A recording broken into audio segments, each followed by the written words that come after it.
अस्सलाम वालेकुम। मेरा नाम डॉक्टर मेहरीन ज़मान नियाज़ी है और मैंने अपना MBBS किंग एडवर्ड से किया और आजकल मैं बतौर असिस्टेंट प्रोफेसर गैस्ट्रोएंटरोलॉजी अल्लामा इकबाल मेडिकल कॉलेज में पढ़ाती हूँ।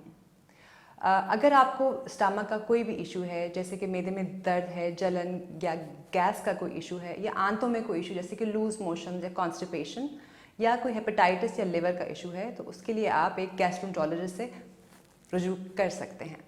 आज हम यहाँ पे हेपेटाइटिस बी और सी के बारे में बात करेंगे। हेपेटाइटिस लिवर या जिगर की सोजिश को कहते हैं। जब भी कोई वायरस, मोस्ट कॉमनली हेपेटाइटिस का वायरस आपके जिगर को अफेक्ट करता है तो आपका जिगर का फंक्शन थोड़ा सा ख़राब हो जाता है, उसमें थोड़ी सी सोजिश हो जाती है, उसको हेपेटाइटिस कहते हैं। हेपेटाइटिस की जो मोस्ट कॉमन टाइप्स हैं वो हैं hepatitis A, B, C, D और ई। इसके अलावा भी कुछ वायरस हैं जो हेपेटाइटिस करते हैं, जैसे कि CMV, EBV, हर्पीज़ वायरस, पर इनकी रेशो बहुत कम है। जो मोस्ट कॉमन हेपेटाइटिस की टाइप्स हैं वो hepatitis A, B, C, D और E हैं। हेपेटाइटिस की मुख्तलिफ इकसाम होती हैं, एक्यूट हेपेटाइटिस और क्रॉनिक हेपेटाइटिस।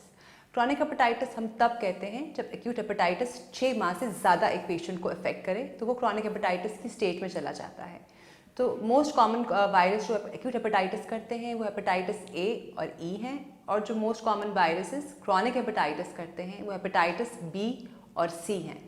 हेपेटाइटिस B एक ऐसा वायरस है जो आपके लिवर को इफेक्ट करता है। जब हेपेटाइटिस B आपके लिवर को इफेक्ट करता है तो जिगर में सोजिश हो जाती है और जिगर का फंक्शन खराब हो जाता है। हेपेटाइटिस बी फैलने के 3 इंपॉर्टेंट रूट्स हैं। सबसे इम्पॉर्टेंट रूट जिससे हेपेटाइटिस बी फैलता है वो एक खून से दूसरे इंसान के खून में मुंतकिल होना। ये इस तरह होता है कि हम इस तरह की कोई चीज़ इस्तेमाल करें जिससे हेपेटाइटिस बी वाले पेशेंट का खून लगा हो, जैसे कि कोई रेज़र, ब्लेड या कोई ऑपरेशन के ऐसे आलात जो प्रॉपरली स्टेरिलाइज ना किए गए हों, उससे हेपेटाइटिस बी आपको फैल सकता है।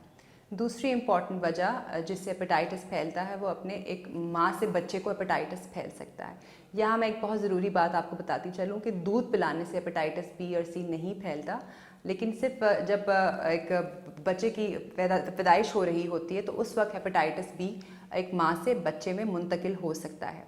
तीसरी इम्पॉर्टेंट वजह हेपेटाइटिस बी के फैलने की एक शौहर से बीवी को और बीवी से शौहर को या किसी भी किस्म के जिनसी ताल्लुकात से हेपेटाइटिस बी फैल सकता है। हेपेटाइटिस बी मुकम्मल तौर पे काबिल इलाज है। इसमें इम्पॉर्टेंट चीज़ ये है कि हमें कि किस स्टेज पे पेशेंट के हेपेटाइटिस का हमें पता चल रहा है। अगर इनिशियल स्टेजेस में जब लिवर को कोई नुकसान नहीं पहुंचा होता उस वक्त हेपेटाइटिस का पता चल जाए तो ये मुकम्मल तौर पे काबिल इलाज है। जब लिवर की कॉम्प्लिकेशन स्टार्ट हो जाएं, जैसे कि खून की उल्टी आना, जिगर का सिरोसिस यानी सिकुड़ना शुरू हो जाना, पेट में पानी पड़ जाना, उस वक्त भी हेपेटाइटिस बी का इलाज तो किया जाता है, लेकिन उसके चांसेस कि क्योर होने के थोड़े से कम हो जाते हैं। लेकिन बहरहाल हर स्टेज पे हेपेटाइटिस बी का इलाज किया जाता है।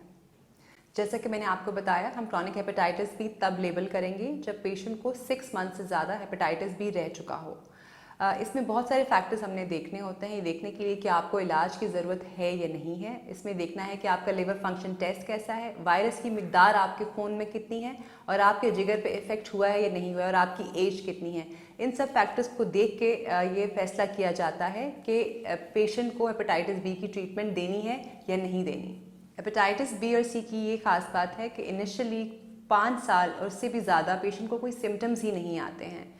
इसलिए बहुत ज़रूरी है कि हम अपने एनुअल स्क्रीनिंग ज़रूर करवाएं हेपेटाइटिस बी और सी की, क्योंकि इनिशियल स्टेज पे कोई सिम्टम्स हेपेटाइटिस बी और सी की नहीं होते, और आमतौर पे जब सिम्टम्स आते हैं तो पेशेंट का सिरोसिस यानी जिगर सिकुड़ना शुरू हो चुका होता है, और उसकी कॉम्प्लिकेशंस जैसे कि खून की उल्टी आना, पेट में पानी पड़ना, बेहोश हो जाना, जब ये सिम्टम्स आते हैं उस वक्त इंसान को हेपेटाइटिस बी और सी का पता चलता है। तो हेपेटाइटिस बी और सी की स्क्रीनिंग इसलिए बहुत ज़रूरी है। हेपेटाइटिस बी और सी कैंसर में तब्दील हो सकता है।